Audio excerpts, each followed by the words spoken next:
Alright, so many of you probably know this trick, or maybe you forgot about it, or maybe you don't know it at all. But if you hold your finger down on the back of the screen of a GoPro, and it starts the spot meter. And this trick actually works on GoPros all the way back to the Hero 5. And it's a very important feature if you're trying to do hyperlapses, or time lapses, or even just try to film something a little bit more cinematic. Dr. Black. By the way, welcome to the channel. My name is Danny Black. I love to share with you cool gear that comes my way, but also try to provide at least weekly GoPro related content. So if you like that kind of stuff and you're new here, don't be a stranger. Click that button right there. If you can also click that one, that does help out so much. Thank you very much. I really appreciate it. Links will be down in the description, plus some coupon codes to some really good GoPro accessories and a surprise link. And if you're like bobbing your head and you're like, dude, I'm loving these beats. It's like, it helps the pacing of the video, but it's not distracting. Well, I do have a really cool music tip for you, and it's Epidemic Sound, and I'll tell you a little bit more about it and show you how I use it later on in the video. So GoPro has had this feature for a very long time, and it's either been forgotten about or just not used. And maybe you watch some other people's GoPro footage and you're like, why does that look so much better than mine? Well, they're probably using that trick. I mean, I'm sure they're probably doing a couple other things in post-editing, and stick around because I will show you how they do that. But not today's video, in a future video, so, you know, stay tuned. But let me explain to you this little exposure lock trick. When you have your GoPro out and you are looking at the back screen, you can hold your finger down on that screen and it starts the spot meter. So you can move this bracket around and watch how it changes. And with that spot meter, you can actually set it to a certain spot of your screen, and then wherever you move your camera, that certain spot of that screen that you have the brackets around will give priority to that exposure. And if there's a certain spot that you just like and you want to lock that exposure in place, you just press in the middle of those brackets and you lock that exposure. Now you can actually adjust and move around these brackets and lock it while you're recording. There's also a little button on here where you can adjust your EV comp. So you can actually brighten it up, or you can even lower it down and just kind of fine tune how you want that exposure to be locked, and then you lock it in place. There are a lot of ways to use this trick. So again, if you're doing time lapses or time warps, like on this footage right here, I'm gonna be doing a time warp. So I set my hand out in front and I actually lock the exposure of my hand.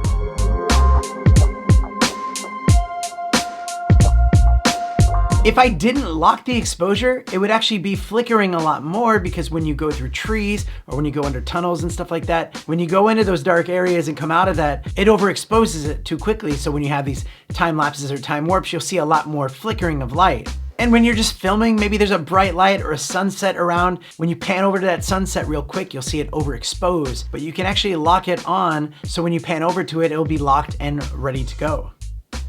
So especially for action shots, this is great for that. If you try to lock your exposure on something like your hand, you actually see way better results out of your footage.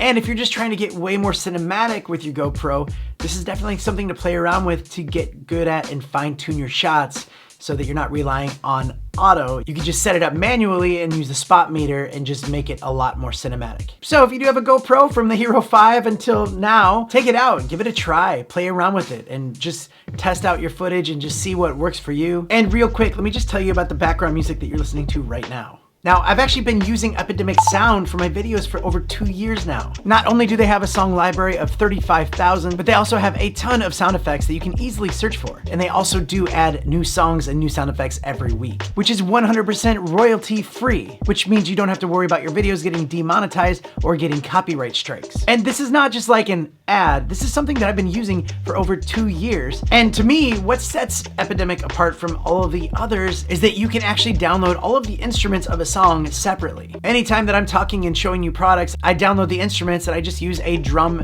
and bass, and I just want that beat to sit behind me and not distract and keep the pace. It sounds pretty good, doesn't it? They have really good pricing for personal plans, which you can use on your YouTube, Facebook, podcasts, Instagram, TikTok, all of those things. They also do have commercial plans for freelancers, agencies, and brands, which clears you on all online platforms, and you can use their music when you're producing digital ads. So if you're interested in having music like this in your background, do check out Epidemic Sound. I'll put a link in the description or the pinned comment, and if you do click on that link, you can receive a free month trial, which means any videos that you use during that trial will remain safe and protected. And that's even if you cancel your subscription after your trial month is over. So yeah, check it out.